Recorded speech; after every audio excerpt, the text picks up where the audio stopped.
Welcome to my channel. Cállate la boca. Apestas más y das más asco que el olor a cigarro. Esa fue la última frase que mi nuera me gritó en la cara antes de darme una bofetada que me hizo caer de golpe al suelo frío. Me ardía la mejilla, pero mi corazón dolía 1000 veces más mientras levantaba la vista para mirar a mi hijo. Él ni siquiera me ayudó a levantarme. Se quedó ahí sentado, dio una calada a su cigarro y soltó una risa cruel. «Te lo mereces, mamá». La puerta de su habitación se cerró de un portazo frente a mí, dejándome tirada sola en medio de la sala. Estaban convencidos de que volvería a soportarlo todo en silencio, como una sirvienta que no cobra, pero simplemente me sequé las lágrimas y me levanté. Mi nombre es Elisa, y la historia que estoy a punto de contarte es la prueba más clara de que nunca se debe acorralar a una madre que lo ha dado todo por sus hijos. Cuando recuerdo esa noche en la Ciudad de México, me doy cuenta de que fue la gota que derramó el vaso en mi vida de resignación. En ese momento, en mi pequeña cocina, todos los sonidos parecían ser absorbidos por el hervor de la sopa de tortilla en la estufa. Este era el platillo favorito de Carlos, mi hijo, cuando era niño. En aquel entonces, cada vez que volvía de la escuela, corría a la cocina, me abrazaba por la cintura e inhalaba este aroma como si fuera el perfume más maravilloso del mundo. Pero eso fue hace 20 años. Ahora, la realidad era mucho más cruel. Mi departamento era de diseño antiguo, con la sala y la cocina conectadas, sin una puerta que las separara. Carlos estaba sentado en el sofá de cuero agrietado, de espaldas a mí. Estaba fumando. El humo no subía hacia el techo, sino que se arremolinaba en densas capas, flotando lentamente hacia la cocina, donde yo estaba. Mi garganta empezó a picar. El asma crónica, mi compañera no deseada de la vejez, comenzó a hacerse presente. Cough, cough. Traté de contener la tos, cubriéndome la boca con la mano. Mi pecho se oprimía como si alguien lo estuviera apretando con una cuerda. Carlos seguía inmóvil, no oía, o pretendía no oír, cómo su madre luchaba por respirar. Miré la espalda de mi hijo, y una mezcla de tristeza y amargura inundó mi corazón. Había vendido tamales en el mercado, había dado clases hasta quedarme ronca durante 30 años para criarlo. Nunca le negué nada, y ahora, ni siquiera un poco de aire limpio para respirar en mi propia casa podía tener, sin tener que suplicar por ello. «Carlos», susurré, mi voz quebrándose entre jadeos sibilantes. Me cuesta respirar». No volteó.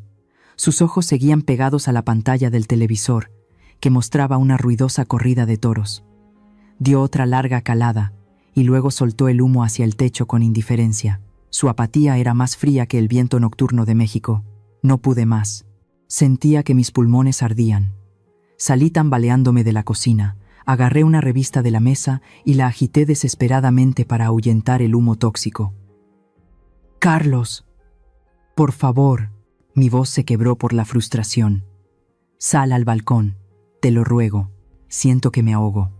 Solo entonces me lanzó una mirada perezosa, una mirada vacía, llena de fastidio. «Haces mucho ruido, mamá». «Estoy en la mejor parte», se quejó, todavía con el cigarrillo a medio consumir en la mano. La puerta del baño se abrió de golpe. Lucía salió. El vapor caliente emanaba detrás de ella, pero el rostro de mi nuera estaba helado. Estaba envuelta en una toalla blanca. Su cabello empapado goteaba sobre sus hombros desnudos. Al verme con el pecho oprimido y tosiendo violentamente, no me preguntó nada. En cambio, se acercó rápidamente a Carlos. Pensé que iba a detener a su esposo. Después de todo, era una mujer. Pero no. Lucía le arrebató el cigarro de la mano a Carlos. Se lo llevó a sus propios labios. Sus ojos afilados me miraban fijamente, desafiantes. La brasa roja brilló cuando dio una profunda calada. Se acercó a mí y me sopló el humo blanco y espeso directamente en la cara. Me quedé paralizada. Mis ojos ardían. Las lágrimas brotaban sin control. Un ataque de tos desgarrador me hizo doblarme. «Cállate», siseó Lucía entre dientes. «¿De qué toses? ¿Crees que eres muy limpia? El olor a pomada que traes, tu olor a sudor de la cocina. Apesta 100 veces más, y es más asqueroso que el cigarro. Tú. ¿Cómo te atreves?» Levanté la cabeza temblando. Mi corazón latía con fuerza por el shock. «Soy tu madre». «Madre», se burló, arrojando la colilla al suelo y aplastándola con su talón desnudo. Solo eres una vieja arrimada. Si sabes lo que te conviene, te callas y vives en paz. La humillación me subió hasta la garganta. Ya había aguantado demasiado. Había vendido mi juventud para mantener a esta familia. ¿Y esto es lo que recibía a cambio? Maleducada, grité desesperada, levantando mi mano temblorosa para señalarla. ¡Zas! Un sonido seco y fuerte resonó en la habitación. Todo se oscureció. Mi mejilla izquierda ardía como si me hubieran echado ácido. La fuerza de la bofetada fue tan grande que me tiró al suelo de baldosas duras. Mis rodillas golpearon el piso con fuerza, doliendo terriblemente. Yací ahí, con los oídos zumbando, la nuera abofeteando a la suegra, justo delante de su esposo. Levanté la vista, buscando la figura de mi hijo. Carlos seguía sentado allí. ¿Qué haría? ¿Se levantaría y abofetearía a su esposa? ¿Me ayudaría a levantarme? No. Ja, ja, ja. Carlos se echó a reír. Se reclinó en el sofá, riendo a carcajadas como si acabara de ver una comedia excelente. Muy bien, mi amor, dijo, con un tono burlón y cruel. Luego me miró, tirada a los pies de su esposa, sin un ápice de compasión en su mirada. ¿Ya ves, mamá? Te dije que no exageraras. Haces un drama de nada. Bien merecido te lo tienes. Su risa resonó en mi cabeza, más afilada que un cuchillo, cortando el último hilo de amor maternal. En ese instante, me di cuenta de que el niño pequeño de antes había muerto. El que estaba sentado allí era solo un demonio con piel de hombre. Lucía se echó el pelo hacia atrás, pasó por encima de mí como si fuera un montón de basura y se acurrucó en el regazo de Carlos. La pareja me dio la espalda. Continuaron viendo la televisión, dejándome tirada sola en el suelo frío. No recuerdo cómo me levanté. Solo recuerdo que cuando recuperé la conciencia, ya había girado el cerrojo de la puerta de mi habitación. Un sonido seco y pequeño, pero era la última muralla que me separaba de la crueldad de afuera. Me apoyé contra la áspera puerta de madera, deslizándome lentamente hasta el suelo. Mis rodillas dolían intensamente, pero el dolor en mi corazón era 1000 veces mayor. La habitación estaba a oscuras. Solo la pálida luz amarilla de un poste de la calle se filtraba por la rendija de las cortinas, dibujando en el suelo manchas de luz que parecían cicatrices. Intenté respirar. Mis pulmones todavía silbaban por el ataque de asma, o quizás por la indignación que no podía tragar. Me apoyé en el borde del armario y me levanté a duras penas para caminar hacia el tocador. En el viejo espejo, una mujer extraña me miraba fijamente. ¿Esa era yo? El cabello entrecano, revuelto, los ojos hundidos, enrojecidos, y destacando en mi mejilla arrugada había un moretón que empezaba a hincharse, de un color rojo violáceo, la marca de la mano de Lucía, la marca de la mano de la nuera que una vez consideré como mi propia hija. Levanté la mano, con la intención de tocar la herida, pero la retiré por miedo al dolor. Dolía mucho, no solo la piel, sino el honor. Toda una vida como maestra, de pie en el estrado enseñando a miles de estudiantes sobre moralidad, sobre amor, para que al final de mi vida recibiera una bofetada de mi propia familia. Quería irme. Ese pensamiento surgió con fuerza. Quería abrir la puerta, huir de esta jaula sofocante, desaparecer en la noche de la Ciudad de México. Pero entonces me detuve. ¿A dónde iría ahora? Esta ciudad era demasiado grande. Más de 20 millones de habitantes, miles de calles entrelazadas como un laberinto. Pero al mirar a mi alrededor, me di cuenta de que no me quedaba nadie. Había perdido el contacto con mis viejos amigos, o ya habían fallecido. Mis parientes en el pueblo ya no eran cercanos. ¿Mis ahorros en el banco? Carlos se las había ingeniado para pedírmelos todos prestados para invertir en sus proyectos de fantasía hace mucho tiempo. En mi cartera en ese momento solo quedaban unos pocos pesos, ni siquiera suficientes para un taxi a las afueras. La impotencia me abrumó, pesada como una roca sobre mi pecho. Era una prisionera en la casa que había construido con mi sudor y mis lágrimas. Mis lágrimas brotaron de nuevo, saladas y amargas. Apoyé la cabeza en la mesa. Un sollozo ahogado se rompió en mi garganta. El timbre del teléfono sonó, rompiendo el silencio mortal de la habitación. Me sobresalté y levanté la cabeza. El viejo teléfono en la esquina de la mesa vibraba sin parar. La pantalla se iluminó, mostrando un nombre que no había visto en mucho tiempo. Marisol. ¿Marisol? ¿La pequeña alumna que solía llevar el pelo en 2 trenzas? Tomé el teléfono temblando. ¿Por qué me llamaría a esta hora? Ya eran más de las 10 de la noche. ¿Hola? Mi voz era ronca, quebrada. Maestra, maestra. Gracias a Dios que contestó. Al otro lado de la línea, la voz de Marisol sonaba apresurada y llena de pánico. El ruido de un estudio de televisión. Las voces de dirección resonaban a través del teléfono. Marisol, ¿qué pasa, hija? Intenté calmarme, secándome las lágrimas rápidamente. Maestra, estoy perdida. Tengo un problema enorme, dijo Marisol a toda velocidad. El invitado principal del programa de esta noche acaba de tener un accidente de moto en Reforma. Se rompió una pierna. La ambulancia se lo acaba de llevar. Me quedé perpleja. Marisol ahora era una presentadora famosa. La veía a menudo en la televisión, en programas de entrevistas que contaban historias sobre las vidas ocultas de México. Pobre hombre, murmuré por costumbre. Pero, ¿en qué puedo ayudarte?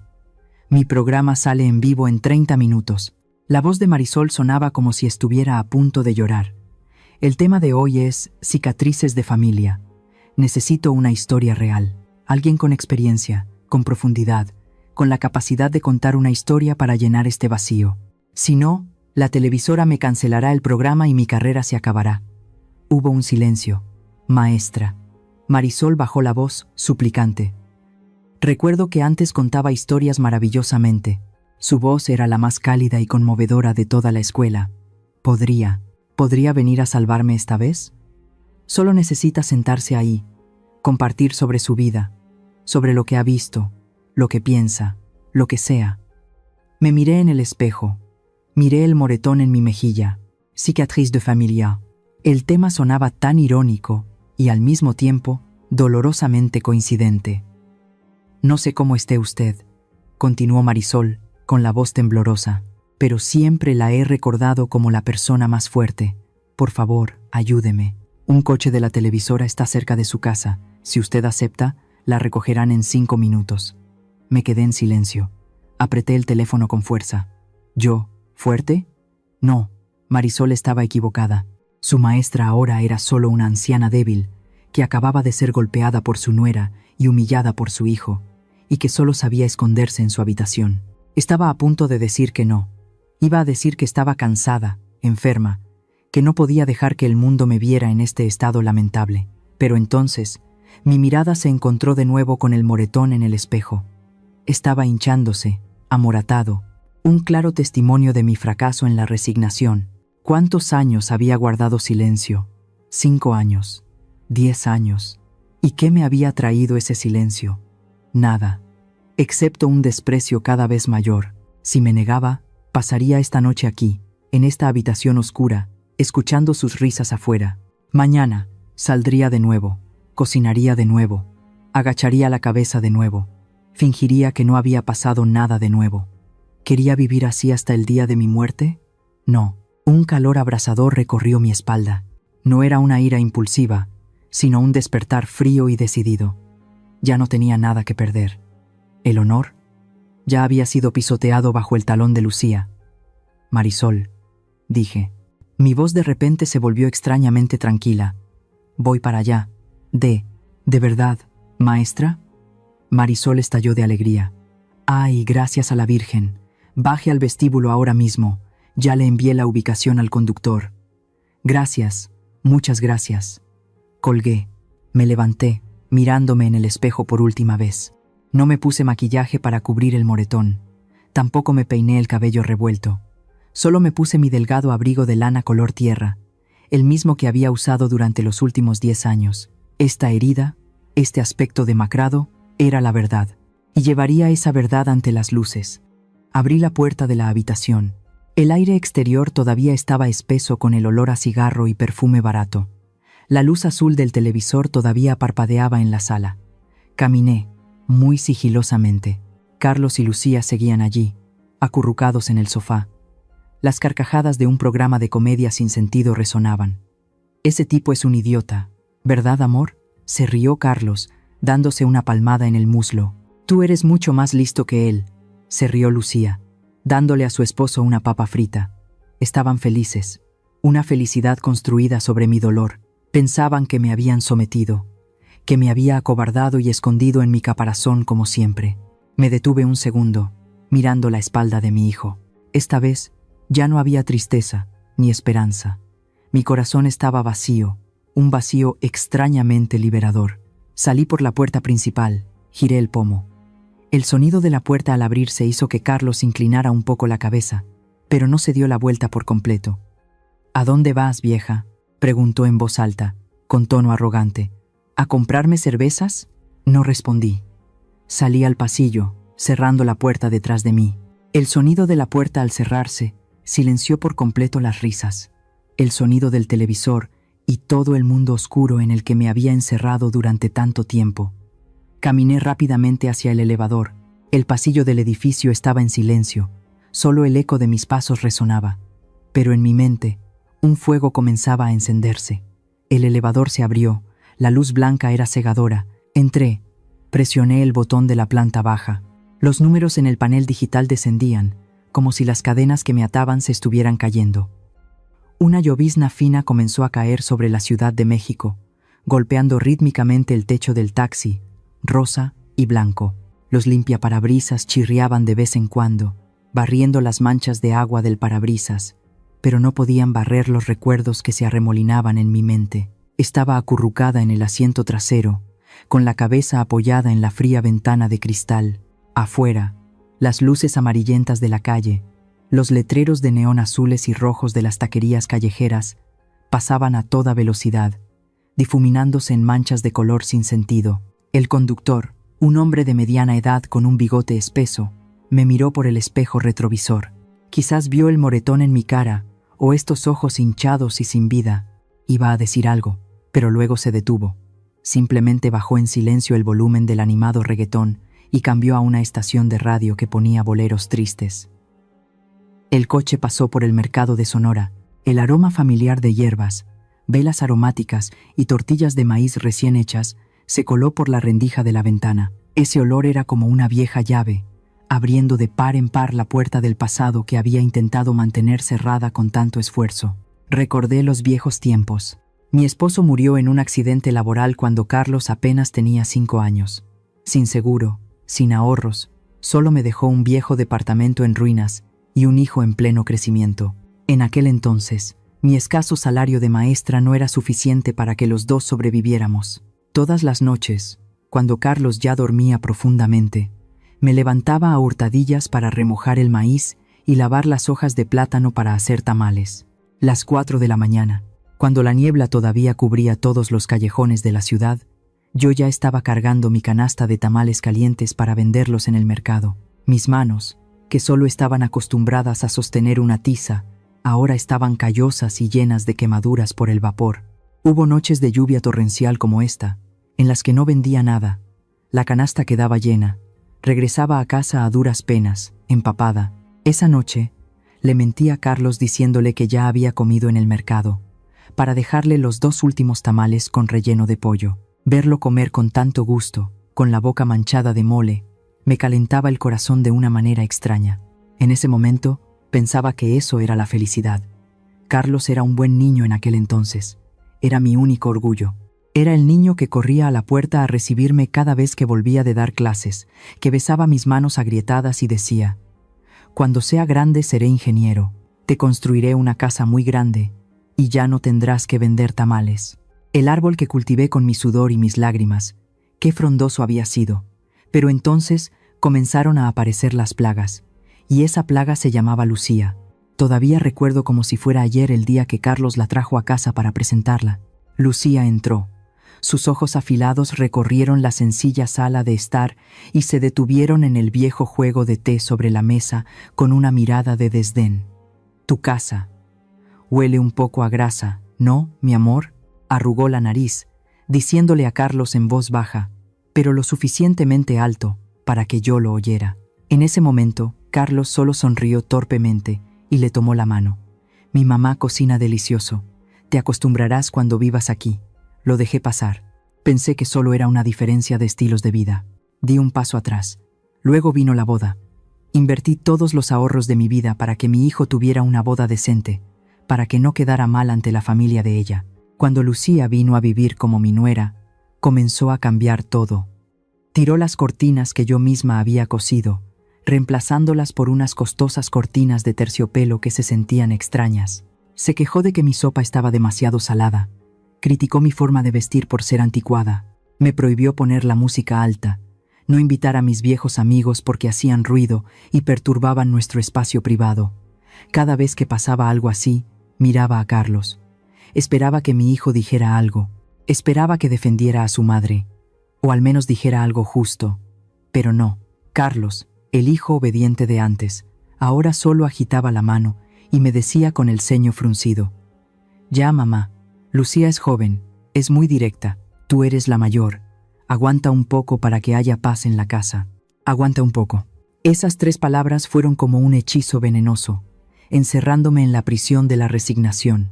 Para mantener la paz, aguanté. Por miedo a poner a mi hijo en una situación difícil entre su madre y su esposa, aguanté. Para evitar que los vecinos chismearan sobre problemas familiares, aguanté. Seguí retrocediendo y retrocediendo. De ser la dueña de la casa, retrocedí hasta convertirme en una sirvienta sin sueldo. De ser una madre respetada, retrocedí hasta convertirme en una sombra silenciosa en mi propia casa. Cada vez que yo retrocedía un paso, ellos avanzaban uno. Consideraban mi sacrificio como algo natural. Me chuparon la sangre, erosionaron mi autoestima y me devolvieron una fría ingratitud. Miré por la ventanilla del coche. La lluvia empañaba el cristal. La bofetada de Lucía esta noche dolió de verdad. Pero no dolió tanto como la cruda verdad que acababa de descubrir. Esa bofetada no fue el comienzo de la tragedia. Fue el punto final. Fue el punto final de mi ceguera. Había creído erróneamente que si seguía sacrificándome, si seguía dando incondicionalmente, mis hijos me entenderían y me querrían más. Pero me equivoqué. La paciencia ilimitada de los padres, a veces, es el veneno que alimenta el egoísmo de los hijos. Convertí a mi hijo en un cobarde, un débil que solo sabe esconderse detrás de su esposa y pisotear a su propia madre. Convertí a mi nuera en una arrogante que no conoce límites.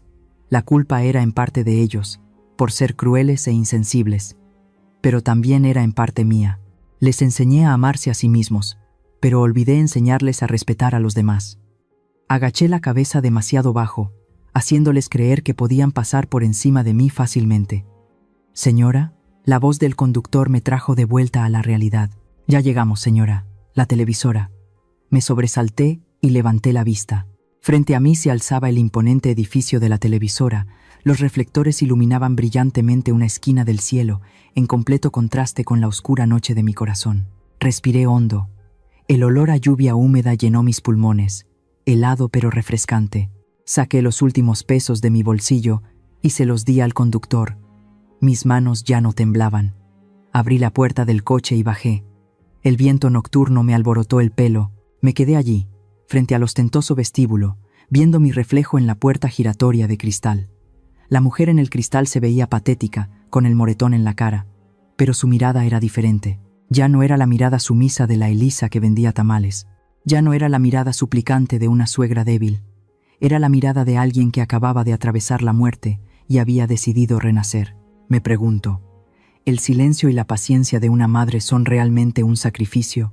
¿O sin querer han contribuido a que la indiferencia de los hijos crezca cada vez más? ¿Alguna vez han sentido que se aprovechan de su amor como me pasó a mí? Por favor, compartan sus historias en los comentarios para saber que no estoy sola en este tardío viaje. 30 minutos después de esa bofetada, estaba detrás del escenario de la televisora, en medio de un mar de cables enredados y luces de reflectores cegadoras. El aire aquí era más frío que afuera, impregnado del olor a laca para el cabello y el zumbido de la maquinaria funcionando a toda potencia. Marisol corrió hacia mí. Llevaba un elegante vestido de oficina azul cobalto, con un grueso guión en la mano. En cuanto me vio, sus pasos se detuvieron en seco. Los ojos de Marisol se abrieron de par en par, fijos en mi mejilla izquierda. El moretón ahora estaba hinchado, de un color negro violáceo, destacando terriblemente sobre mi piel arrugada y pálida. «Maestra», exclamó Marisol con la voz entrecortada. Su mano se extendió en el aire, temblando, queriendo tocarme pero temiendo hacerme daño. No preguntes nada, Marisol, dije, con una voz tan tranquila que yo misma me sorprendí. Tomé la mano de mi antigua alumna y la apreté suavemente. Estoy bien. ¿Cuánto tiempo nos queda? Marisol respiró hondo, tratando de contener la emoción. Se volvió hacia la maquillista que esperaba con una polvera en la mano. Rápido, póngale base de maquillaje. Cúbrale el moretón, ordenó Marisol. No. Levanté la mano para detenerla. La maquillista se quedó atónita, con la esponja de maquillaje a medio camino. Déjalo así. Miré directamente a los ojos de Marisol. La mirada firme de la maestra Elisa de antaño había regresado. Querías una historia real, ¿verdad? Esto es la verdad. Si lo cubro, mis palabras se convertirán en una mentira. Marisol me miró, con los ojos brillantes de lágrimas. Luego asintió, un gesto lleno de respeto. 3 minutos para salir al aire. La voz del director resonó en el auricular de Marisol. Me llevaron a un sillón color crema en el centro del escenario. Las luces del estudio se encendieron, brillando directamente en mi cara. Hacía calor, pero este calor no me molestaba como el calor de la indignación en la cocina de mi casa. Frente a mí había 3 cámaras negras como ojos gigantes. Detrás de esas lentes, millones de mexicanos estaban viendo en vivo. 3, 2, 1. Al aire. La luz roja de la cámara principal se encendió. Marisol sonrió profesionalmente a la cámara, explicando brevemente el incidente del invitado y mi aparición inesperada. Luego, se volvió hacia mí, cediéndome el escenario. El espacio quedó en completo silencio. Solo se oía el zumbido del aire acondicionado. Respiré hondo. No miré a la cámara, sino al espacio vacío frente a mí, como si estuviera hablando con mi propia conciencia. Hola a todos. Mi voz resonó, grave y clara, sin temblor, sin miedo. Era la voz que había usado para dar clases durante 30 años. Mi nombre es Elisa, tengo 60 años, y hoy no estoy aquí para quejarme. Estoy aquí para confesar el mayor fracaso de mi vida. Hice una pausa. Fui maestra. Enseñé a miles de niños a leer, a escribir, a decir gracias y perdón, pero, irónicamente, fracasé estrepitosamente en enseñar a mi propio hijo a ser una persona decente. Empecé a contar mi historia. No me detuve en lo duro que había sido vender tamales. Solo hablé de las cenas, de la sopa de tortilla que cocinaba con todo mi amor, pero que se quedaba fría en la mesa porque a mi nuera no le gustaba el olor a grasa y mi hijo estaba demasiado ocupado con su teléfono. Hablé de las veces que me faltaba el aire por el humo del cigarro, pero solo recibía un ceño fruncido en lugar de una pregunta de preocupación. «Saben», dije, con la voz un poco entrecortada pero manteniendo el control. La línea entre la paciencia y la autodestrucción es muy delgada. A nosotras, las madres mexicanas, siempre se nos ha enseñado que el sacrificio es una virtud, que tragarse las lágrimas para mantener la paz en el hogar es nuestro deber. Miré directamente a la cámara, mi mirada penetrando en el corazón de los espectadores, pero estaba equivocada. Mi silencio no compró la paz, solo compró el desprecio. Yo retrocedía un paso, y ellos avanzaban otro, hasta que mi espalda tocó la pared y ya no tenía a dónde más retroceder. Conté lo que había pasado esa noche. Hablé del cigarro en la mano de mi nuera, del humo soplado en mi cara, de la palabra apestas. Me dijo que apestaba. Me dijo que era más sucia que el humo del cigarro. Todo el estudio contuvo la respiración. Marisol, a mi lado, entrelazaba las manos con fuerza, con los ojos enrojecidos, y cuando reaccioné, cuando intenté proteger el poco honor que me quedaba. Lentamente, levanté la mano. Aparté un mechón de mi cabello entrecano que me caía sobre la cara. El moretón quedó al descubierto, desnudo bajo las brillantes luces del estudio. Estaba hinchado, violáceo, con la clara marca de los dedos en mi mejilla demacrada. Una prueba silenciosa pero más poderosa que 1000 acusaciones. Oí la fuerte inhalación de los camarógrafos. Un silencio mortal se apoderó del lugar, tan pesado que se podía oír el latido de los corazones. Esta es la respuesta que recibí, dije, señalando la herida, de la misma nuera que una vez consideré como mi propia hija. Y lo más doloroso fue la risa de mi hijo al ver a su madre caer. Bajé la mano, me senté erguida, con la postura digna de un juez a punto de dictar sentencia. Sé que, ahí fuera, hay muchas personas viendo este programa. Quizás mi hijo y mi nuera también estén viendo. Carlos, Lucía, si me están escuchando, escuchen bien. Mi voz se endureció, resonando en todo el estudio. Puede que sea vieja, Puede que mi cuerpo huela a pomada, a ajo y cebolla, al olor de las preocupaciones diarias. Pero recuerden bien esto. Miré a través de la cámara, como si pudiera ver a través de sus almas oscuras. Mi alma, aunque llena de cicatrices, está 1000 veces más limpia y huele mejor que la ropa de marca cara con la que visten su podrida personalidad. Terminé mi frase. Silencio. 1 segundo, 2 segundos, 3 segundos. Luego, los aplausos comenzaron a sonar. Al principio, dispersos, del personal técnico. Luego se extendieron por todo el estudio. Marisol no pudo contenerse más. Se abalanzó sobre mí y me abrazó, rompiendo a llorar en plena transmisión en vivo. Gracias, maestra. Gracias. Me susurró al oído. El director dio la señal de cortar. La luz roja de la cámara se apagó. Solo entonces mi cuerpo se relajó. La tensión se desvaneció, reemplazada por una sensación de alivio inmenso. Como si acabara de quitarme de encima una piedra de 1000 kilos que había cargado sobre mis hombros durante una década. Lo había dicho. Le había mostrado al mundo la verdad. Marisol me ayudó a llegar a un camerino. Su teléfono no paraba de sonar. Los mensajes y comentarios llegaban como una avalancha, pero lo arrojó a un lado, sin prestarle atención. «Venga a mi casa», dijo Marisol con firmeza, mientras me limpiaba la cara con una toalla tibia. «Esta noche no puede volver a ese departamento. Es demasiado peligroso», asentí levemente. Tampoco quería volver. Ese lugar ya no era mi hogar. Esa noche, me acosté en una cama cómoda en la sala de estar de la casa de Marisol. La ventana estaba entreabierta. La brisa nocturna traía el suave aroma de los jazmines del jardín. Por primera vez en muchos años, cerré los ojos sin ver la cara malhumorada de Carlos, sin oír los gritos de Lucía.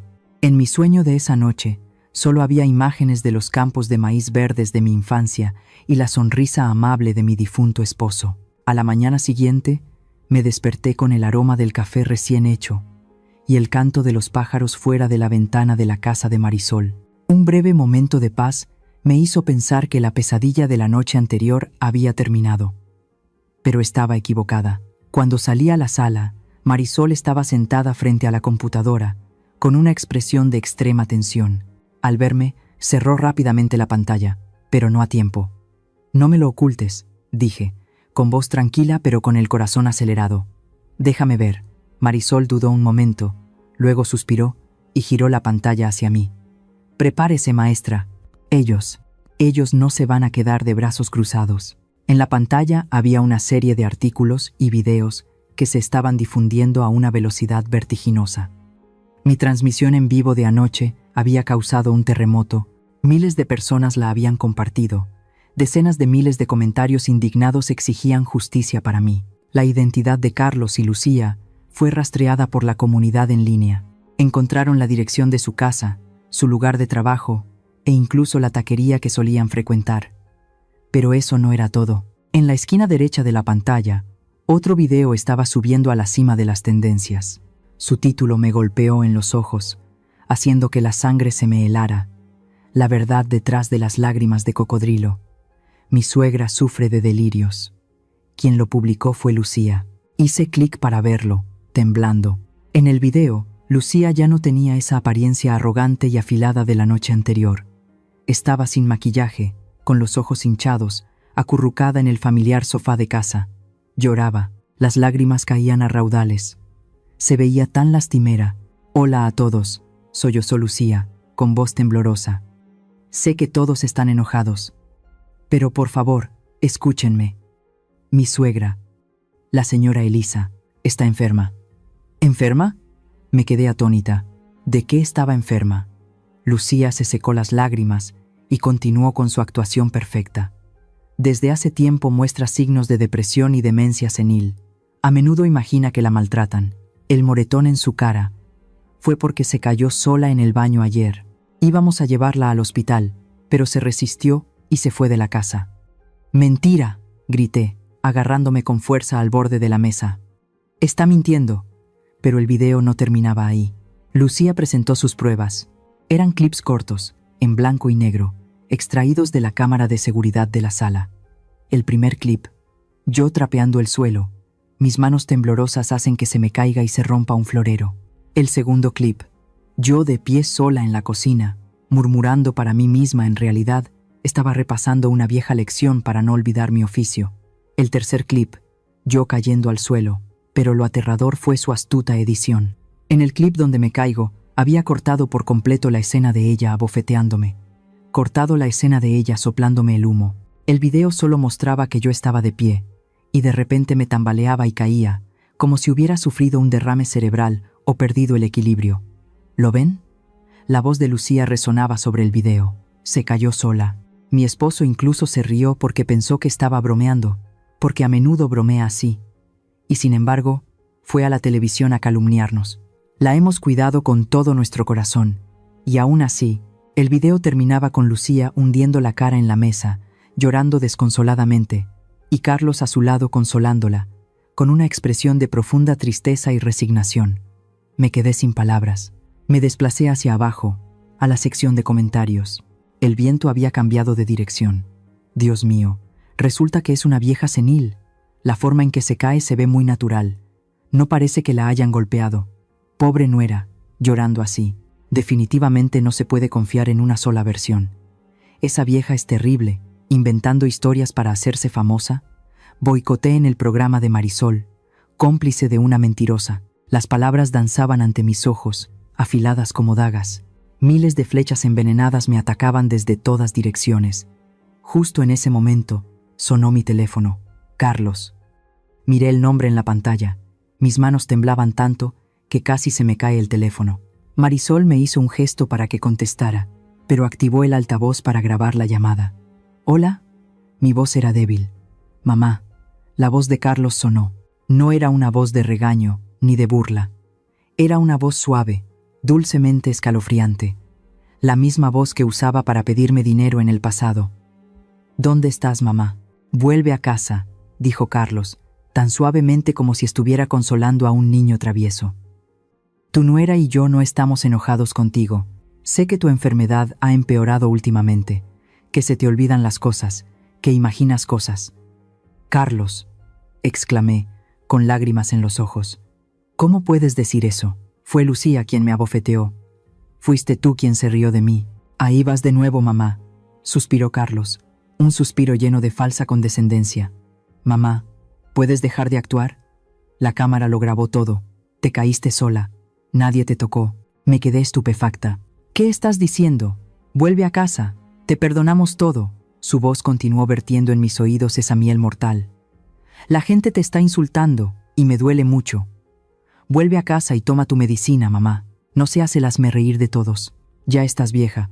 Tu mente ya no está clara. Es peligroso que andes sola por ahí. Cada palabra, cada frase, era como una soga invisible, apretando mi garganta, apretando mi mente. Empecé a dudar. ¿Y si tenía razón? Miré mis manos temblorosas. ¿Y si de verdad ya estaba vieja? ¿Y si la bofetada fue solo mi imaginación? ¿Y si me caí sola y no me di cuenta? Mis recuerdos comenzaron a vacilar. La imagen de Lucía abofeteándome de repente se volvió borrosa. Mi confianza se hizo añicos. El gaslighting, la manipulación psicológica de Carlos, fue demasiado perfecto, demasiado cruel. Atacó directamente el mayor miedo de los ancianos, el miedo a convertirse en una carga, el miedo a perder la razón. Mamá, llamó Carlos, con voz hipnótica. Vuelve a casa conmigo, mamá. Me encogí.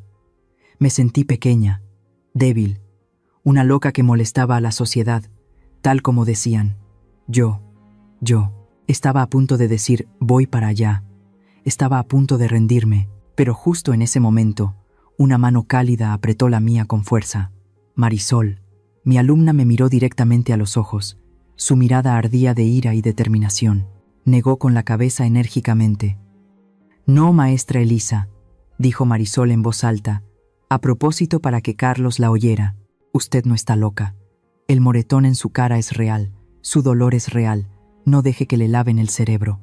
Marisol me arrebató el teléfono de la mano y le gritó, Carlos, eres un desgraciado. No intentes engañarla más. Voy a sacar la verdad a la luz. Ya lo verás. Luego colgó.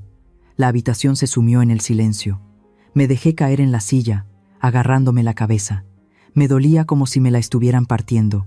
Los comentarios maliciosos, las falsas palabras dulces de Carlos, Giraban en mi cabeza como un torbellino. Marisol. Levanté la vista hacia ella, con el rostro bañado en lágrimas. ¿Es verdad que no estoy loca? ¿Es verdad que Lucía me abofeteó? ¿O es que ya estoy demasiado vieja? Marisol se arrodilló frente a mí, agarrando mis 2 manos frías. «Míreme», dijo Marisol con voz firme. «Usted fue la mejor maestra de literatura de la escuela. Su memoria es mejor que la mía. Ese video fue editado. Están usando los trucos más viles para callarla. Si les cree, usted pierde. Tiene que creer en sí misma». Miré a los ojos de Marisol. Su firmeza fue como un ancla que me mantuvo a flote en medio del remolino. Sí, el dolor en mi mejilla todavía punzaba. La sensación del humo del cigarro en mi cara todavía era repugnante en mi garganta. Esa era la verdad. No estaba loca. Respiré hondo, tratando de alejar la confusión, pero en mi corazón todavía había un miedo vago. La sociedad me estaba dando la espalda. Mi hijo me estaba convirtiendo en una enferma mental. Me acurruqué en el sillón, sintiendo un frío que me calaba hasta los huesos a pesar del sol que brillaba afuera. Ser malinterpretada por extraños ya es doloroso, pero ser calumniada por tu propia sangre, que te hagan pasar por una loca ante el mundo entero, es 1000 veces más doloroso. Me pregunto si alguien puede entender la sensación de que el mundo entero te dé la espalda solo por las mentiras de tu ser más querido. Si se encontraran en una situación tan cruel como la mía, ¿qué harían para limpiar su nombre? Denme un consejo, una palabra de aliento en este momento en los comentarios. El ambiente en el departamento de Marisol se volvió denso, tan pesado como el cielo de la Ciudad de México antes de una tormenta. El tecleo incesante de mi alumna se había detenido. Marisol dejó caer las manos sobre la mesa y se giró para mirarme con los ojos enrojecidos, llenos de impotencia. «Maestra Elisa», su voz temblaba. «Nos están acorralando. Si no tenemos la prueba original, nadie nos va a creer». La palabra de una anciana indefensa no puede ganar contra el poder de la edición y la manipulación mediática. Me quedé inmóvil en el sofá, con las manos tan apretadas que mis nudillos se pusieron blancos. La verdad estaba siendo distorsionada ante mis propios ojos. Miré la pantalla de la computadora, donde el video editado de Lucía se repetía una y otra vez. El momento en que caía al suelo se reproducía en bucle, como una oscura comedia. Un momento. Entrecerré los ojos, observando atentamente la esquina superior izquierda del video. Había una pequeña y borrosa línea de texto que mostraba la fecha, la hora y el logo de la marca de la cámara. Seguridad total. Esa era la toma desde el techo de la sala. El recuerdo volvió a mi mente, claro y nítido. Fue hace 6 meses. Lucía insistió en instalar esa cámara. Le dijo a Carlos que era necesario vigilar a la empleada doméstica de medio tiempo, por miedo a que robara cosas pequeñas, pero después de que la empleada renunció porque no soportaba el carácter de Lucía, la cámara permaneció allí. Era como un ojo electrónico frío, observando en silencio cada uno de mis movimientos en mi propia casa. Lucía a menudo se jactaba ante sus amigas de que podía controlar toda la casa con solo un teléfono inteligente, ya fuera de compras o haciéndose la manicura. Lucía siempre creyó que yo era una anciana senil, una completa ignorante en tecnología. A menudo se burlaba cada vez que me veía luchando con el nuevo control remoto del televisor o cuando le pedía a Carlos que ajustara el tamaño de la letra en mi teléfono. A sus ojos, yo era el remanente de una generación anticuada, obsoleta e inofensiva. ¿Qué va a saber ella de la nube o de contraseñas? Escuché a Lucía decirle eso a Carlos una vez, cuando hablaban de cambiar la contraseña del Wi-Fi para que yo no pudiera usarlo más. Pero había olvidado una cosa. Fui maestra de literatura e historia. Mi profesión exigía una observación meticulosa hasta el más mínimo detalle. Puede que no fuera experta en deslizar pantallas táctiles como los jóvenes, pero sabía cómo recordar. Y más importante aún, sabía cómo recoger los pedazos que otros desechaban descuidadamente. «Marisol», dije, mi voz era grave pero firme, «ese video lo sacaron de la nube, ¿verdad?» Marisol levantó la cabeza de golpe, mirándome con sorpresa. «Sí, se almacena en el servidor de la compañía de cámaras, pero esa cuenta seguramente la administra Lucía. Ella es la propietaria. Solo ella tiene la contraseña para acceder y descargar el video original, y nunca nos la daría. Yo la tengo». Mis 2 breves palabras dejaron a Marisol atónita. «¿Qué? ¿Qué dijo?» Cerré los ojos, buscando en el cajón de mis recuerdos. La imagen de hace un mes apareció vívidamente. Esa mañana, Lucía estaba en la cocina, bebiendo jugo de naranja, mientras llamaba al soporte técnico de la compañía de cámaras.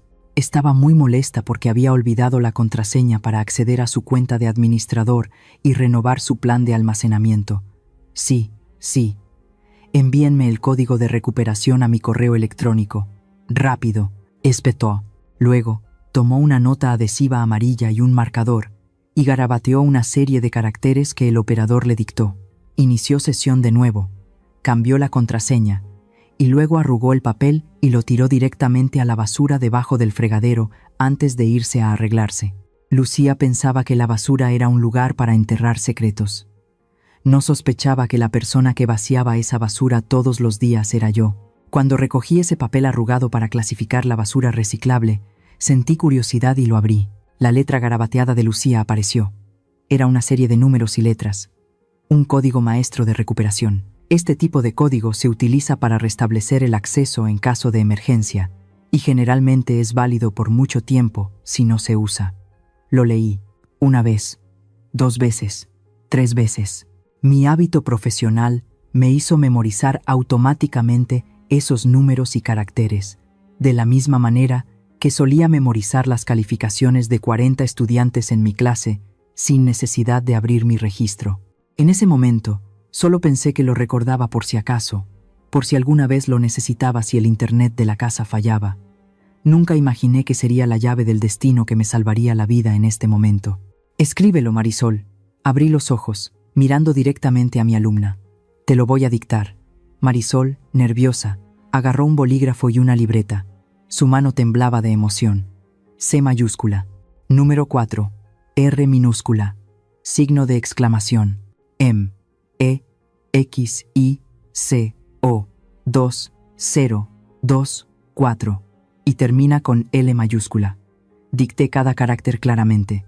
Lento, sin un solo error. Marisol miró la serie de códigos en el papel, luego a mí, sus ojos brillando con una intensa chispa de esperanza. Inmediatamente tomó su teléfono y llamó al equipo técnico de TI de la televisora. «Aló, Pedro, escúchame. Tengo el código maestro de recuperación del sistema de cámaras de la casa de Lucía. Accede al portal de la nube de seguridad total ahora mismo. Usa este código para tomar el control de la cuenta. Necesito todos los datos originales de ayer». «Ahora mismo». Al otro lado de la línea respondieron con un rápido tecleo. Marisol activó el altavoz. Toda la habitación se sumió en el silencio. Solo se oían nuestras respiraciones agitadas y el seco repiqueteo del teclado proveniente del teléfono, conectando. La voz del técnico sonaba tensa. «El sistema está validando el código. Espera un momento. La autenticación de 2 factores lo está bloqueando». Mi corazón se encogió. Sentí un dolor agudo en el pecho. ¿Habría cambiado Lucía este código? ¿Me habría equivocado en algo mi memoria? Un segundo pasó como una eternidad. Miré fijamente el teléfono, como si quisiera atravesar ese cortafuegos invisible con mi mirada. «Listo». Un grito desde el otro lado de la línea me hizo sobresaltar. «Código válido. He pasado el cortafuegos. Accediendo al almacenamiento en la nube. Dios mío, hay una cantidad increíble de datos aquí. Ha guardado todo de los últimos 6 meses. Busca el día de ayer», gritó Marisol, incapaz de ocultar su emoción. 12 de mayo. Entre las 7 y las 9 de la noche. Descargando. Espere un momento. La red está un poco lenta porque los archivos de video son de calidad 4K. En la pantalla de la computadora de Marisol, Pedro había compartido su pantalla de trabajo. Apareció una barra de progreso verde. Comenzó a moverse. 10%.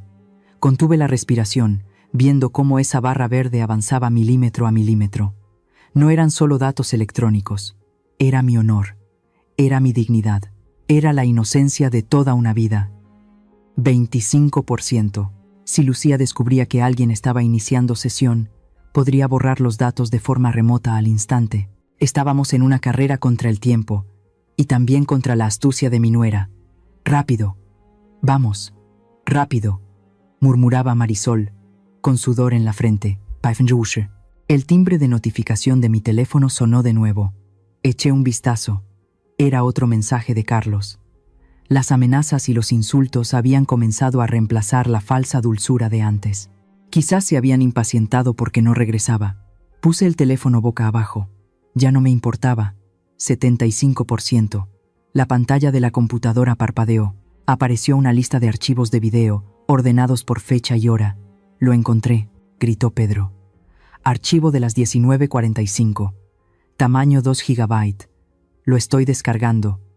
90%. Mi corazón latía con fuerza en mi pecho, tan fuerte que temí que se rompiera. Solo un poco más y la máscara de mi nuera y la crueldad de mi hijo serían arrancadas. 99%. Un sonido claro anunció que la descarga se había completado. Marisol se giró para mirarme. Las lágrimas volvieron a brotar de sus ojos, pero esta vez eran lágrimas de victoria. Hizo clic en el archivo recién descargado. El reproductor de video apareció. La imagen era nítida, clara, sin cortes. Me vi de pie en la cocina. Vi a Carlos fumando. Vi a Lucía saliendo del baño. Y entonces, ese momento fatídico, apareció con una claridad brutal. El brazo de Lucía se levantó. Mi cabeza fue lanzada a un lado. Caí. Y luego, la risa de Carlos resonó, estridente, maníaca, grabada claramente gracias al micrófono integrado de la costosa cámara. La verdad estaba en nuestras manos. Me dejé caer en la silla, cubriéndome la cara con las manos, y rompí a llorar. No de tristeza, sino de un alivio abrumador. No estaba loca. No era una mentirosa. La injusticia, la humillación acumulada en las últimas 24 horas, finalmente había encontrado una salida. Marisol me puso una mano en el hombro, apretando con fuerza. «Tenemos la bala de plata, maestra», dijo Marisol con voz firme. «Ahora les mostraremos el poder de la verdad». Me sequé las lágrimas y levanté la vista hacia la pantalla. En el video, Lucía se reía con desdén después de abofetearme. No tenía idea de que su propia arrogancia y su hábito de controlar a los demás se convertirían en la espada que la ejecutaría. Marisol hizo clic en otro archivo. 15 de abril. En el video, la sala estaba vacía. Yo no estaba en casa, probablemente estaba en el mercado comprando comida. Carlos y Lucía estaban sentados en el sofá, frente a un montón de papeles desordenados. ¿Estás seguro? La voz de Lucía sonó, clara y nítida. ¿Esa vieja todavía tiene la libreta de ahorros del Banco Azteca? Seguro, respondió la voz de Carlos, mientras hojeaba unos papeles. Mi mamá la guarda en ese viejo libro de cocina, en la repisa de la cocina. Ya la vi. Hay como 50,000 pesos ahí. Suficiente para que paguemos el anticipo del viaje a Cancún este verano. Pues tómalo. Se rió Lucía. Una risa que helaba la sangre. De todos modos, se va a morir pronto.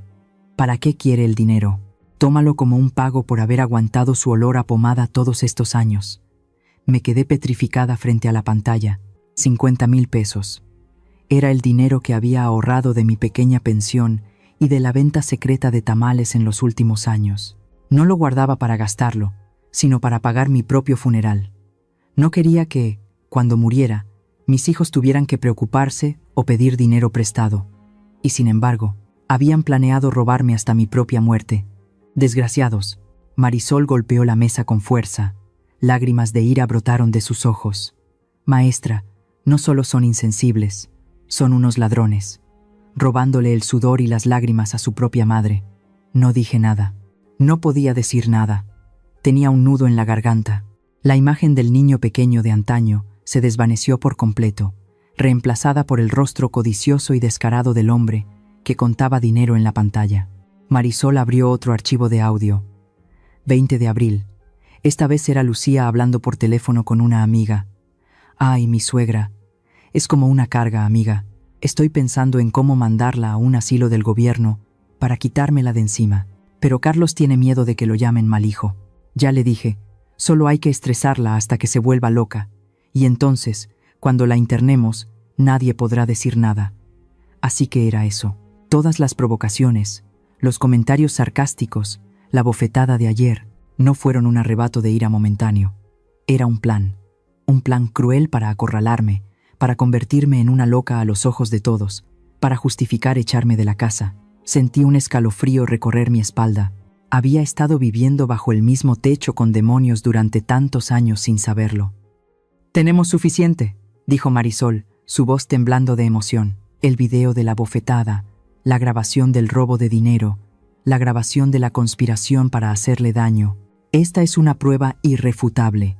No hay forma de negarlo. Si publicamos esto, Lucía perderá su trabajo. Carlos no tendrá cara para ver a nadie. Estarán acabados. Justo en ese momento, el timbre de la puerta de Marisol sonó insistentemente. ¡Ding dong! ¡Ding dong!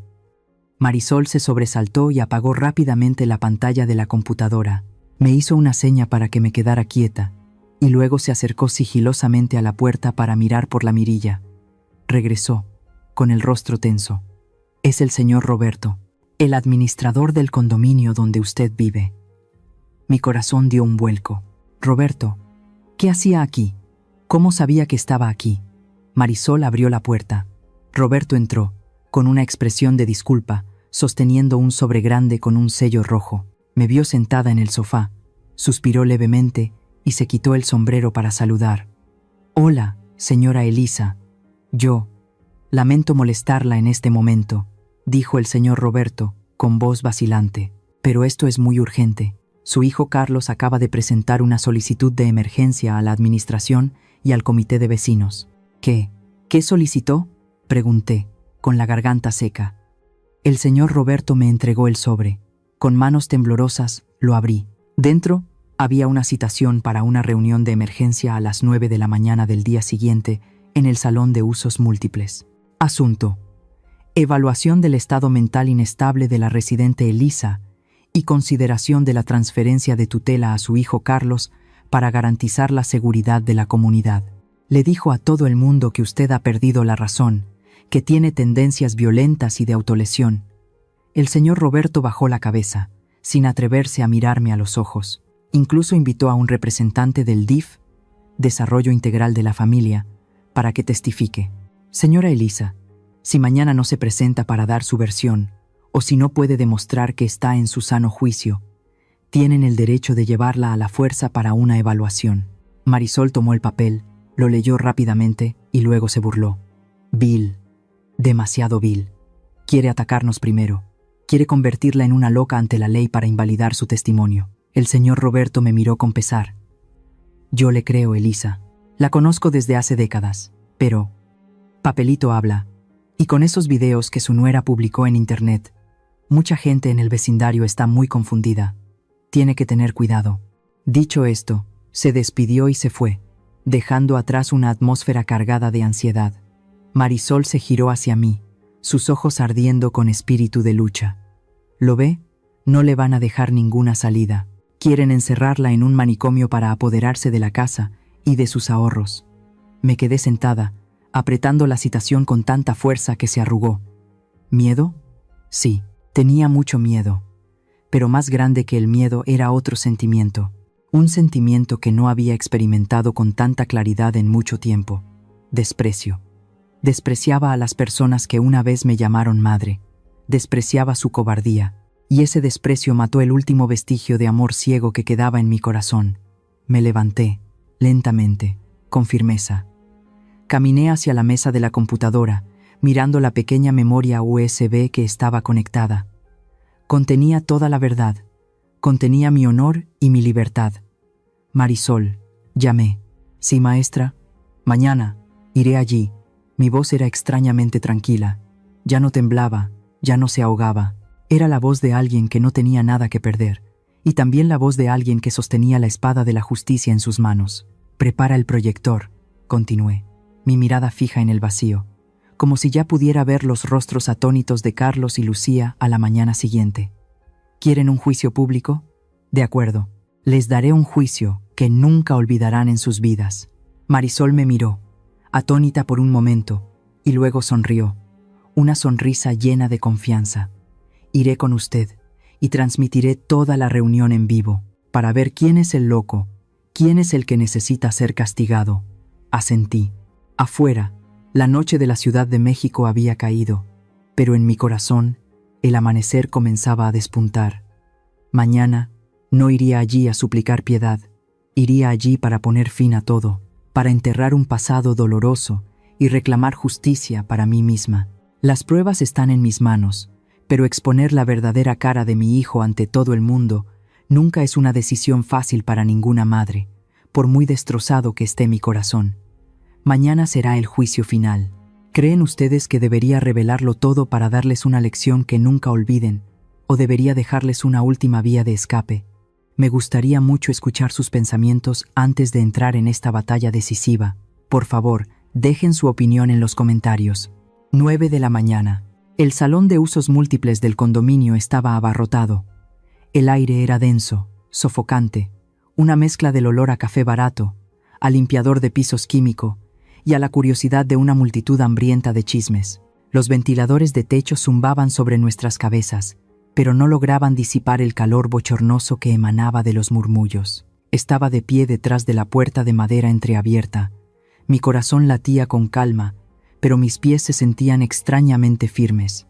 A mi lado, Marisol revisaba su laptop por última vez, mientras el abogado, el señor Martínez, un hombre de mediana edad con gafas gruesas, me asentía levemente, indicando que estaba listo. «No tema, señora Elisa», susurró. «La verdad es el escudo más fuerte». Respiré hondo.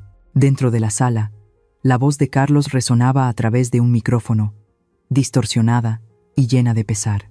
«Estimados vecinos, tíos, tías». La voz de mi hijo sonaba ahogada, tan lastimera. Como hijo, tener que estar aquí para pedirles que confirmen que mi madre ya no está en su sano juicio es realmente el dolor más grande de mi vida. Escuché el sollozo de Lucía que continuaba. «Mi suegra ha estado muy olvidadiza últimamente. A menudo se imagina que la golpean. Ayer se cayó sola en la cocina. Mi esposo y yo no pudimos atraparla a tiempo, y aún así se fue de casa y empezó a hablar mal de nosotros en internet. Tengo miedo. Tengo miedo de que salga y lastime a alguien, o que se lastime a sí misma». Los murmullos aumentaron. «Pobres, son tan buenos hijos. La vejez trae sus problemas, qué carga para los hijos. Pero el moretón que tenía en la cara ayer en la tele se veía muy feo. Ay, por favor, la piel de los viejos es frágil, un golpecito y se amorata». No se puede creer en esas transmisiones que solo buscan atención. Esas palabras se filtraron por la rendija de la puerta, clavándose en mi corazón. Mis vecinos, las personas con las que había compartido tamales y platos de sopa, ahora se inclinaban hacia los mentirosos. Marisol me apretó la mano. «Es hora, maestra», asentí. Empujé la puerta con fuerza. Cric. El chirrido de la bisagra oxidada resonó, interrumpiendo la torpe actuación de adentro. Todas las miradas se volvieron hacia la puerta. La sala entera se quedó en silencio. Entré. No agaché la cabeza como siempre. La mantuve en alto. Llevaba mi mejor ropa, el vestido azul oscuro que usaba para ir a la iglesia los domingos. El moretón en mi mejilla seguía ahí, hinchado y vívido bajo la luz fluorescente, pero no intenté ocultarlo. Carlos y Lucía estaban sentados en el estrado, junto al señor Roberto, el administrador, y una trabajadora social del DIF. Al verme, el rostro de Carlos cambió por un segundo, pero rápidamente recuperó su falsa expresión de preocupación. Se levantó de un salto y corrió hacia mí. «Mamá», gritó, con la voz temblorosa como si estuviera a punto de llorar. «Regresaste, gracias a Dios. ¿Dónde estuviste toda la noche?» Estaba muerto de preocupación. Extendió los brazos para abrazarme, actuando el papel del hijo aliviado que encuentra a su anciana madre perdida. Me quedé inmóvil, mirándolo con frialdad. Cuando su mano estaba a punto de tocar mi hombro, di un paso atrás, firme y distante. «Apártate». 2 palabras cortas, sin alzar la voz, pero con el peso suficiente para detener a Carlos en seco. «Mamá», se quedó atónito, con la mano todavía suspendida en el aire. El abogado Martínez se interpuso entre Carlos y yo. «Disculpe, señor Carlos». La voz del abogado era severa. «Mi clienta no desea tener contacto cercano con usted en este momento. Por favor, resolvamos todo en la mesa». Carlos miró fijamente al abogado. Luego se volvió hacia la multitud, con una expresión de extrema injusticia. «Miren todos», regresó al estrado y habló por el micrófono. «Mi madre ni siquiera me reconoce. Incluso contrató a un extraño para que venga a amenazar a su propio hijo». Lucía también se levantó, secándose los ojos con un pañuelo. «Mamá, por favor, ven y siéntate con nosotros. No escuches a los extraños que te mal aconsejan. La multitud comenzó a murmurar de nuevo. Miradas de duda, de lástima e incluso de reproche se dirigieron hacia mí. La trabajadora social del DIF, una mujer de mediana edad con una expresión severa, golpeó su bolígrafo en la mesa pidiendo silencio. Me miró por encima de sus gafas de lectura. «Señora Elisa», dijo, con un tono oficial y frío, «hemos recibido una solicitud con respecto a su supuesto estado mental inestable, que podría ser un peligro para su familia y la comunidad.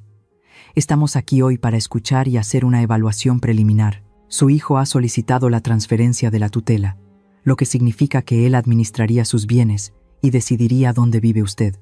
¿Tiene algún comentario?». La sala estaba en completo silencio. Todos contuvieron la respiración, esperando mi reacción. Quizás pensaban que gritaría, que insultaría o que suplicaría. Esas son las reacciones de una persona loca o de una persona indefensa y acorralada. Pero no hice eso. Di un paso adelante, de pie frente a la mesa del presidium. Miré brevemente a Carlos y Lucía. Me miraron con una expresión desafiante, engreída. Creían que no tenía pruebas, que era solo un pez en la red. Me giré para mirar a mis vecinos, la señora Rosa del tercer piso, que a menudo venía a pedirme ajo y cebolla, el señor Hernández del quinto, a quien una vez le cuidé a su nieto cuando estaba en el hospital. Estimados todos, mi voz se alzó, tranquila, clara. He vivido en este condominio durante 30 años. Me han visto ir a dar clases todos los días, ir al mercado, barrer el pasillo. ¿Alguna vez me han visto loca? Nadie respondió. Algunos bajaron la mirada. Mi hijo dice que he perdido la razón. Mi nuera dice que me caí sola. Continué, mi voz comenzando a endurecerse. Quieren internarme en un hospital psiquiátrico. Quieren administrar mis bienes. La razón que dan es que se preocupan por mamá. Me giré hacia Carlos. Estaba evitando mi mirada. El sudor comenzaba a perlar su frente. «Carlos», llamé a mi hijo por su nombre. «¿Te atreves a poner tu mano sobre la Biblia y jurar ante Dios que todo lo que acabas de decir es la verdad?». Carlos tragó saliva, pero la codicia y el orgullo lo cegaron. Levantó la voz.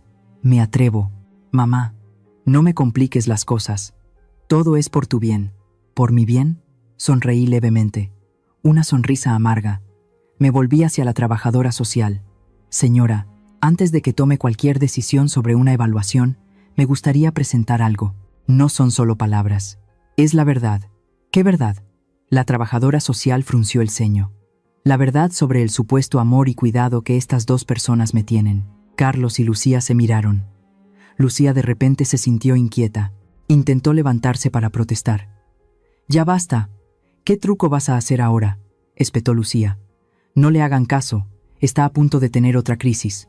«Siéntese», gritó el abogado Martínez, con una autoridad que hizo que Lucía se desplomara en su silla.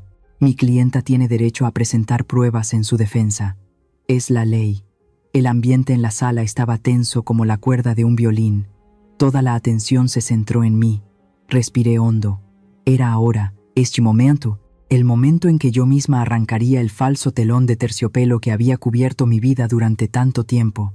Ya no sería la madre sumisa, sería la jueza de mi propia vida. Me giré hacia Marisol, que estaba en una esquina de la sala, junto al proyector que ya estaba conectado. Nuestras miradas se encontraron, una mirada de confianza absoluta. Asentí levemente. «Ponlo, hija». Las luces de la sala se apagaron, solo quedó el brillante haz de luz del mini proyector, apuntando directamente a la pared blanca detrás de Carlos y Lucía. Todas las miradas se clavaron allí. En la pantalla, la familiar escena de mi departamento apareció con nitidez. 12 de mayo. Vi a Carlos sentado, fumando. Me vi salir, tosiendo violentamente. Y luego apareció Lucía. El silencio era total. Solo se oía el zumbido de los ventiladores y la respiración contenida de docenas de personas. «Cállate la boca. Apestas más que el cigarro». La voz chillona de Lucía resonó desde el altavoz Bluetooth, rompiendo el silencio. Fue tan claro que vi a la señora Rosa, en la primera fila, sobresaltarse. Y entonces, ¡zas! El sonido de la bofetada resonó, seco, cruel. En el video, caí. Una caída real, dolorosa, no el torpe montaje del clip editado por Lucía. Toda la sala ahogó un grito de horror. Los murmullos estallaron como un enjambre de abejas. Dios mío, realmente golpeó a su suegra. Miren esa bofetada. Qué fuerte, qué cruel. Lucía, sentada en el estrado, se puso pálida como un fantasma. Se quedó boquiabierta, mirando la pantalla como si viera un fantasma. Intentó levantarse para apagar el proyector, pero sus extremidades estaban paralizadas. Pero el video no se detuvo ahí. Lo peor estaba por venir. Ja, ja, ja. La risa de Carlos resonó. Bien merecido te lo tienes, mamá. Esa frase fue como un cubo de agua hirviendo arrojado a la cara de todos los presentes. Los vecinos, que siempre habían pensado que Carlos era un hijo amable y dócil, ahora lo miraban con absoluta repugnancia. El señor Roberto, el administrador, se levantó de un salto, con el rostro rojo de ira. Miró a Carlos como si fuera un montón de basura. Carlos se encogió en su silla, agachó la cabeza, cubriéndose la cara con las manos, sin atreverse a mirar a nadie a los ojos. Marisol pasó al siguiente video. 15 de abril. La voz de Lucía resonó de nuevo, aguda y calculadora. Esa vieja todavía tiene la libreta de ahorros. Hay como 50,000 pesos, suficiente para que paguemos el anticipo del viaje a Cancún este verano. Luego, la voz de Carlos, seguro. Mi mamá la guarda en ese viejo libro de cocina. Y finalmente, la frase lapidaria de Lucía. De todos modos, se va a morir pronto. ¿Para qué quiere el dinero? Tómalo como un pago por... Clic. Marisol apagó el proyector. Las luces de la sala se encendieron de nuevo. La verdad había sido revelada. Desnuda, sin tapujos, sin piedad. Un silencio cubrió la sala por unos breves segundos, antes de estallar en una tormenta de indignación. «Desgraciados», gritó la señora Rosa, señalando directamente a la cara de Lucía. «¿Le roban el dinero de su jubilación a tu madre? Llamen a la policía. Esto es maltrato de ancianos». El señor Hernández golpeó su bastón con fuerza en el suelo. «Lárguense de este vecindario. No toleramos a hijos tan malagradecidos como ustedes». Los gritos e insultos resonaron desde todas partes. Los vecinos, habitualmente tranquilos, eran ahora como volcanes en erupción. Se sentían engañados, se sentían ofendidos por haber creído en las lágrimas de cocodrilo de Lucía. Lucía, acorralada, comenzó a perder el control. Su máscara de víctima débil se hizo añicos, revelando su verdadera naturaleza. «Cállense, cállense todos». Se levantó de un salto, gritando, con el rostro contorsionado por la ira. «¿Qué saben ustedes para hablar? ¿Creen que es fácil vivir con esa vieja senil? Apesta, es una anticuada. ¿Y qué si la abofeté? Se lo merecía». Se giró hacia mí, con los ojos inyectados en sangre. «Vieja maldita, ¿te atreviste a tenderme una trampa? ¿Crees que ganaste? Solo eres una mantenida». «Silencio». La trabajadora social del DIF golpeó la mesa con fuerza. Miró a Lucía con la fría mirada de la ley.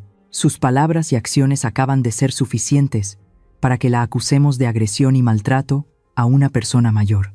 Por favor, siéntese y guarde silencio». Lucía se quedó helada. Miró a su alrededor, viendo las miradas de desprecio apuntando hacia ella como miles de agujas.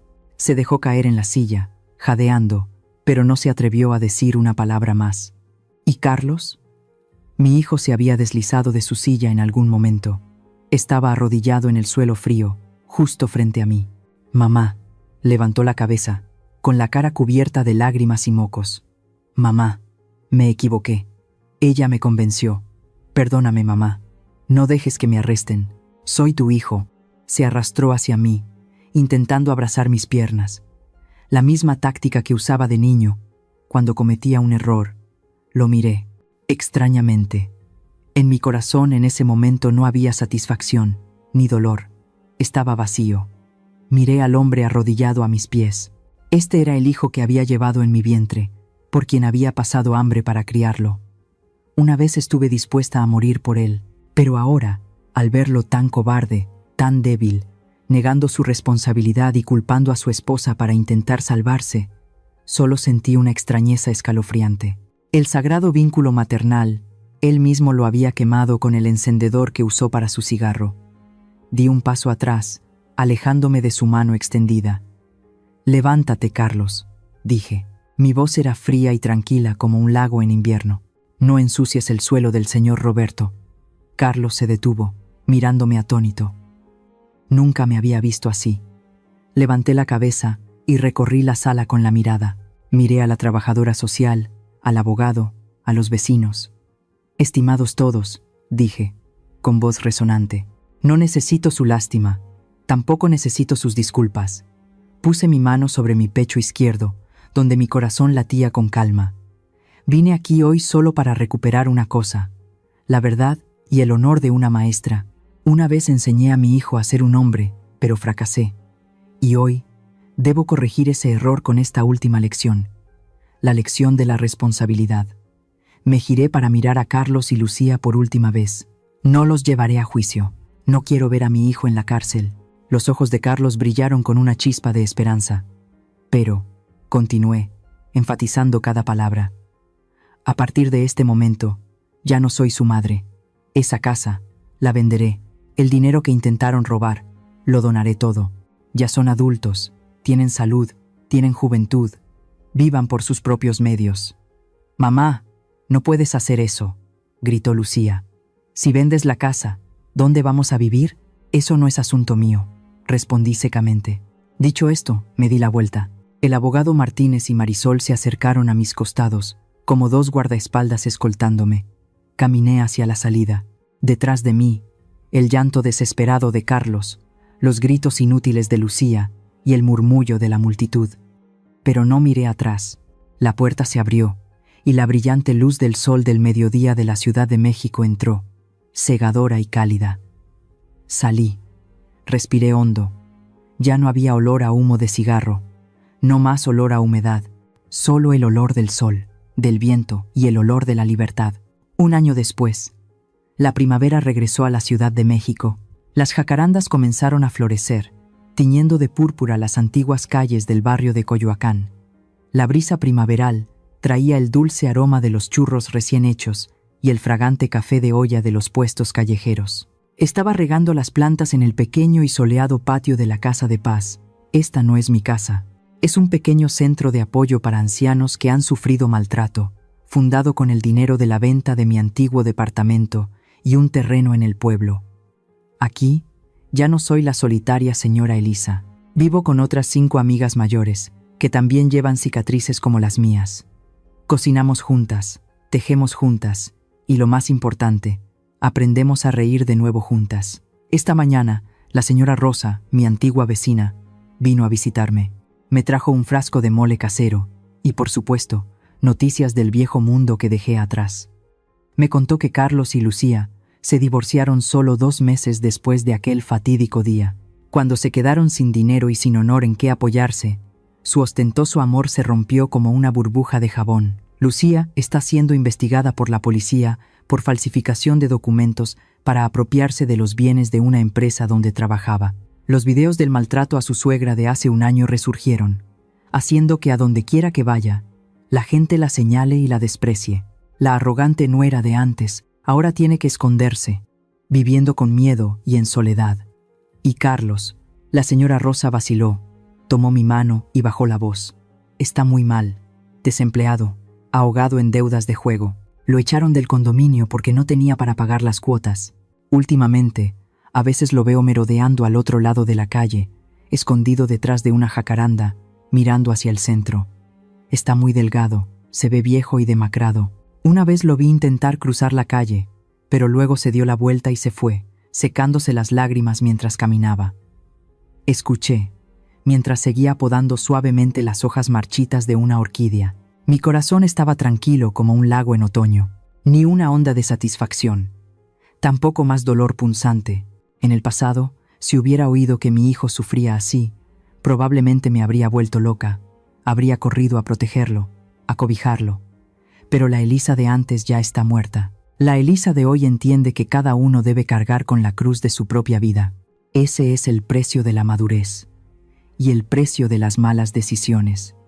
Ya no lo odio, pero tampoco quiero volver a verlo. Mi silencio ahora es el mayor perdón que puedo darle. Esa tarde, acepté la invitación de Marisol para aparecer en un episodio especial que conmemoraba el primer aniversario del programa Cicatrices de Familia. El mismo estudio, las mismas luces, Pero mi estado de ánimo era completamente diferente. Ya no llevaba ropa vieja. Mi rostro ya no tenía el moretón del miedo. Llevaba un cálido vestido de seda color terracota, mi cabello plateado recogido elegantemente y una sonrisa serena en mis labios. Marisol me miró. Sus ojos brillaban de orgullo. «Señora Elisa», preguntó Marisol, su cálida voz llegando a millones de espectadores a través de la transmisión en vivo. «Después de todas las tormentas que ha pasado, si tuviera un mensaje que enviar a quienes nos ven, ¿qué diría?» Miré a la cámara. Esta vez, no vi a extraños, sino a personas cercanas, personas que luchaban con sus propias tragedias.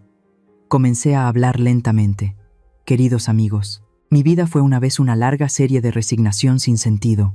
Me tomó 60 años aprender lecciones muy costosas, y hoy quiero compartirlas con ustedes, para que nadie más tenga que cometer mis errores.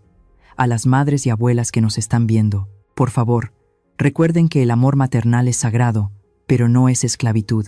Protegerse a sí mismas no es egoísmo, es la única manera de enseñar a sus hijos a respetar el valor humano. Establezcan límites claros desde el principio. Nunca entreguen todos sus bienes, su dinero y su autoestima a sus hijos en la vejez. Guarden para ustedes una vía de escape, un fondo de emergencia y una alegría de vivir propia. No se conviertan en una planta parásita. Vivan como un viejo roble, independientes y orgullosas. Solo cuando aprendan a amarse a sí mismas, no se convertirán en una carga y no darán oportunidad a que la maldad en el corazón de sus hijos germine. Y a los que son hijos, su nueva familia es importante, es el futuro. Pero no pisoteen lo viejo para cuidar de lo nuevo. Los padres son las raíces. Para que un árbol crezca sano, sus raíces deben ser cuidadas. Nunca obliguen a sus padres a aguantar para complacer a su esposa o esposo.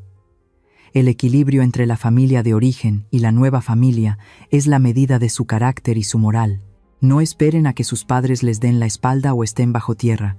En ese momento, ni las lágrimas de arrepentimiento tardío podrán limpiar su conciencia. También quiero hablar de la codicia. Como pueden ver, la codicia y el cálculo materialista pueden traerles viajes lujosos y ropa bonita por un tiempo. Pero es un ácido extremadamente fuerte que corroerá lentamente los lazos familiares, la personalidad y finalmente destruirá sus propias vidas. No hay felicidad duradera construida sobre el sufrimiento y la explotación de otros, especialmente de la persona que les dio la vida. La ley del karma en esta vida es muy justa. Puede que llegue tarde, pero siempre llega a tiempo. Finalmente, para aquellos que están a punto de entrar en una nueva relación familiar, miren cómo su pareja trata a sus padres.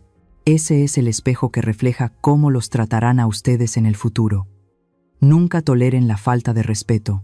Nunca acepten la violencia, ya sea física o emocional. Construyan su familia sobre la base del respeto y la gratitud, no de la resignación. Terminé mi discurso en el silencio absoluto del estudio. Marisol se secó rápidamente una lágrima que rodaba por su mejilla y me apretó la mano. El programa terminó. Salí de la televisora. Afuera, el sol del atardecer de la Ciudad de México bañaba todo de oro. El cielo estaba alto y de un azul profundo, sin una sola nube. Los claxones de los coches, la animada música latina, los pregones de los vendedores, todos los sonidos caóticos de la ciudad llenaban mis oídos, pero hoy sonaban extrañamente entrañables. Respiré hondo, sintiendo mi pecho lleno de vida. El asma también parecía haber retrocedido, dando paso a una respiración libre. No sé cuántos años más viviré. ¿5 años? ¿10? ¿O solo hasta mañana? Eso no importa. Lo importante es que, en este momento, estoy viva, viviendo para mí, viviendo con la cabeza en alto. La historia que acaban de escuchar ha sido modificada en nombres de personajes y lugares para proteger la identidad de los involucrados. Compartimos esta historia no para juzgar a nadie, sino con la esperanza de que en algún lugar alguien se detenga y reflexione. ¿Cuántas madres están sufriendo en silencio en sus propios hogares? Honestamente, me pregunto, si estuvieran en mi situación, ¿qué harían? ¿Guardarían silencio para mantener la paz o alzarían la voz y lucharían para recuperar su voz? Espero con ansias leer sus pensamientos sobre esta historia en mi canal, o cualquier sugerencia que pueda ayudarnos a mejorar nuestro contenido. Dios siempre bendice a los valientes, y realmente creo que el coraje nos llevará a días mejores. Ahora mismo, dejaré las 2 historias más populares del canal en la pantalla final. Creo que les sorprenderán. Gracias por quedarse conmigo hasta este momento. Si esta historia tocó su corazón, por favor denle me gusta, suscríbanse al canal y activen la campanita de notificaciones para no perderse lo que viene.